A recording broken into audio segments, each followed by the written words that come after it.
Currently, I'm working on my car, hence my dirty hands and everything else pretty much dirty. But and headlamp.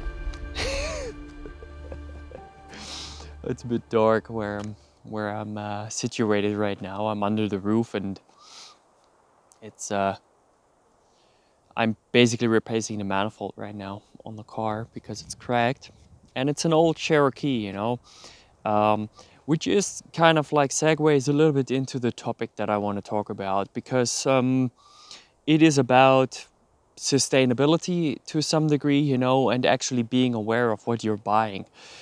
Um, because I'm a big fan of buying used stuff and using your stuff until it's like really broken down. There's for me, I have 2-3 sets of clothes, max, and that includes like summer, winter. I can mix and match as much as I can, and then obviously I still have like working clothes that are a little bit like outsourced on that, but I'm still able to use those ones on a regular basis anyway, so I'm walking around in dirty, shitty clothes all the time because why do I need to, like, when I'm with my dogs or when I'm at work, it doesn't really matter, and if I'm walking around in the city, no one gives a shit, really, and that includes the city as well. No one gives a fuck how you look, really. No one cares.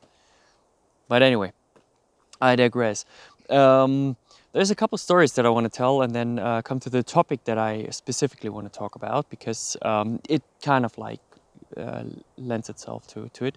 So the first time I was a little bit like confused about the about Patagonia in general as a company was there was a dude on a job. I was driving there with my Cherokee, old car, and the guy that came to me was like, "Oh yeah, nice car and whatnot." It's a cool car, no doubt about it. It's a Jeep Cherokee, and I lifted it up and has like, off-road tires, all-terrain tires on it and whatnot, And now with a 3-inch exhaust system, I had to put it on because the old one was totally fucked. So I just upgraded to that. It's louder, but the emission levels are still fine, So anyway, so the guy came to me and said like, I would really like to have a car for fishing and stuff like that, And here in Sweden, most of the roads are easily accessible. It's a little bit bumpy on the gravel roads, but they're fairly accessible. So if you're every day driving on shitty roads like that, like I have to do, like 40 kilometers a day every time when I'm driving. You kind of want to have like a shitty car that can take those bumps. But if you just do it once in a while, there's no necessity to it. And he said like, yeah, I want to just have a second car for fishing trips. And I said like, yeah, but why do you want to have that? That thing takes like 14 liters, on 100 kilometers.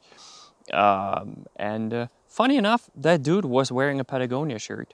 And Patagonia as a company puts themselves out as being sustainable, nature conscious, and all those other attributes, So I was a little bit confused on that, since as a guy who would be a Patagonia buyer, you kind of like, it's like Tesla. You are future forward looking, let's put it this way, and nature conscious. That's kind of like the outlook. That's how Patagonia presents themselves. That's the outline. So if you wear Patagonia, you basically directly have a message to say. That's usually like, at least that's the public opinion or public outlook. Let's put it this way. A couple of years ago, I watched a movie called Dark Water. And I've never really thought about it, to be honest, but that movie basically talks about um, Teflon and the company who produces Teflon, and the lawsuit that was going on for years and years and years. Talking about fluorocarbons that are the essential baseline on Teflon. Teflon is, you know, everybody knows Teflon. Everybody had Teflon in their household. On the pans, you know, pots and pans and shit, to not stick. It was initially, it was just slapped on tanks to make the paint stick. That's pretty much what it was for, you know, durable paints. And then people just slapped it on pans, pots and pans and shit, and on carpets and all kinds of other stuff. Turns out it's a pretty bad chemical that basically alters your genetic distribution or genetic code or what have you, you know. It's not biodegradable. It is, it's pretty nasty stuff. I just, you know, keep it fairly vague because I'm not a chemist, you know, so I don't want to go into deep into that subject because there is no place for it, and there's other people that have been doing it way better to explain it. There is one scene in Dark Water where they basically talk about it, and the chemist says like, you know, I don't know how bad it is, but you know, if you're, I don't, you know, what does it do when you swallow a tire? What does that do to your body? No one knows, and that's pretty much where they were standing. So C8, it's called, or I have to look it up because it's fucking annoying to keep all those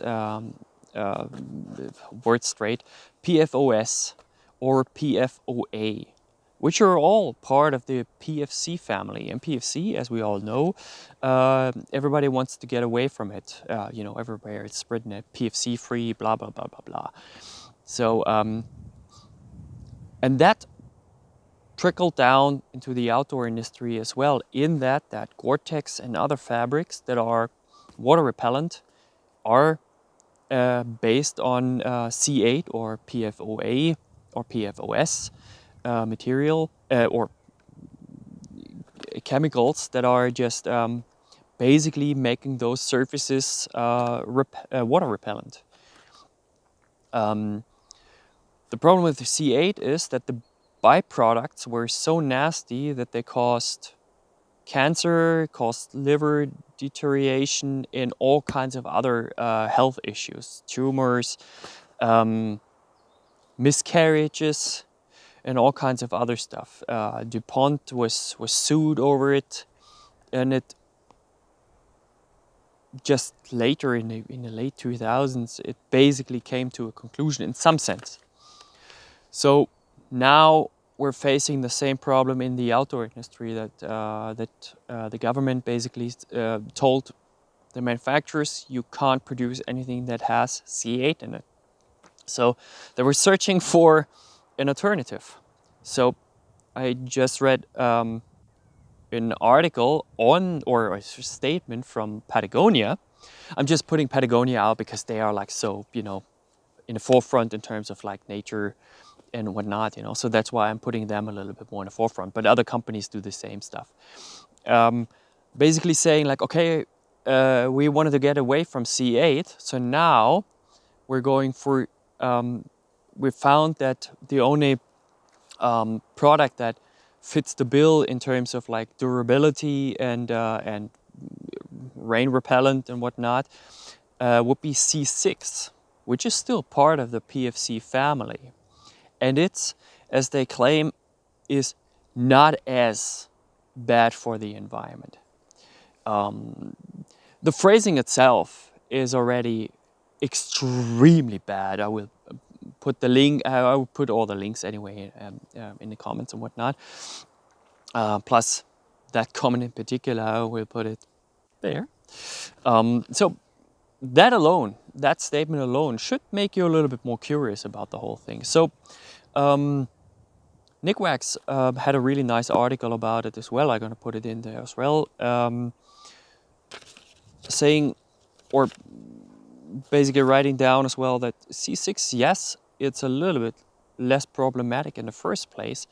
But the problem is, once it starts biodegrading, or, you know, since it is breaking down easier, C8 itself is not breaking down. It's not biodegradable at all.